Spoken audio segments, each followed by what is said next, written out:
Palestinian militants have resumed rocket fire on Israel after Israeli aircraft hit Islamic Jihad targets in Gaza overnight.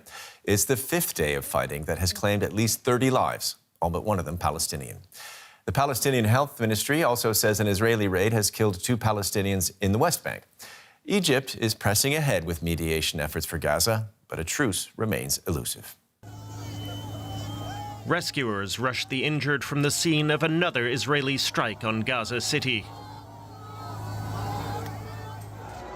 Women and children fled the apartment building where Islamic Jihad confirmed another one of its high-ranking commanders was killed. The Palestinian militant group is listed as a terrorist organization by the European Union, United States and others. Israel says its air force has attacked hundreds of Islamic Jihad positions in the Gaza Strip in recent days. Some residents denied their homes had been used by militants. After the noon prayer, they called me and asked me to leave the house and alert the neighbors. They called from a private number and said they will fire a warning missile. And they did.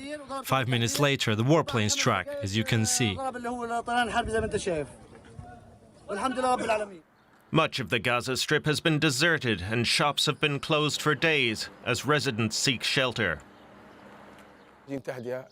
We really need a truce. I'm a worker. If I work, I get food to eat. If I don't work, I will have nothing to eat. I really hope to reach a truce. We need it.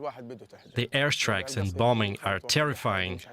We can't sleep and we have lots of children. Hopefully they will reach a truce because we're really tired of this. More than 800 rockets have been launched at Israel from Gaza in recent days. Most have been intercepted by the Israeli Iron Dome defense system, but one fell near Bat Ayin, south of Jerusalem.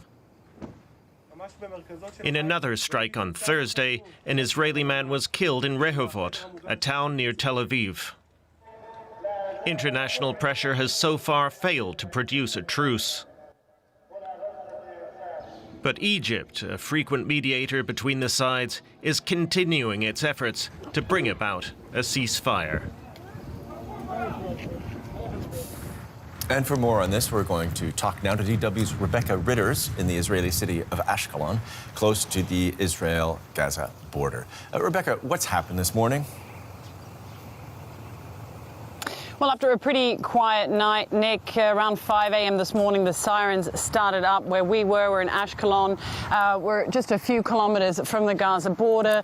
There was some crossfire rockets coming, some rocket fire coming from the Gaza to the surrounding areas. We've had confirmation from the Ashkelon municipality that several of these border towns were targeted, although no casualties and no damage have been reported. At the same time, the IDF have been continuing their airstrikes. What they're saying to Islamic Jihad positions within Gaza. So some back and forth tit-for-tat fighting continuing. It's actually the first time that things have started so early in the morning in the 5 days of this recent flare-up. But definitely things continuing. Attempts at a ceasefire, which were looking hopeful last night, have broken down. So that ceasefire looking a little bit more elusive today, but things a little bit quiet. A funeral for one of the commanders that was killed yesterday, the Islamic Jihad commanders that was killed, the 6th so far in these 5 days of fighting. The funeral is being held for him at the moment, so there is a chance that things will pick up once that is over. But for the moment, as it stands right now, things pretty calm. And Rebecca, what does all this mean for mediation efforts?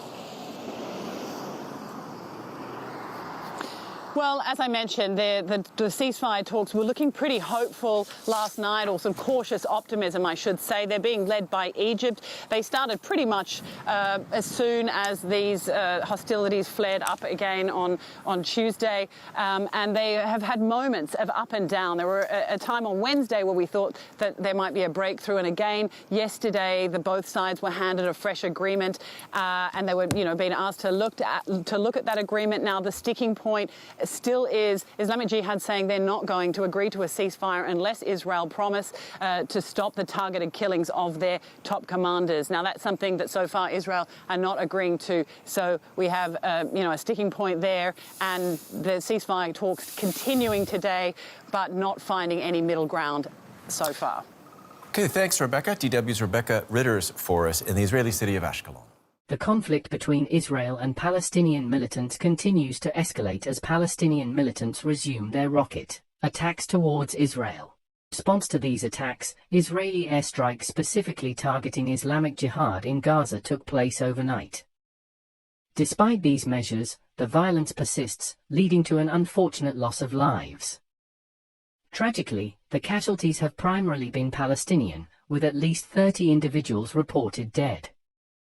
The ongoing cross-border fighting has now entered its 5th day, prompting concerns for the safety and well-being of civilians caught in the conflict. Although Egypt is actively involved in mediation efforts, the task of achieving a ceasefire remains challenging and elusive at present. The situation underscores the urgency for de-escalation and a peaceful resolution to prevent further loss of life and destruction.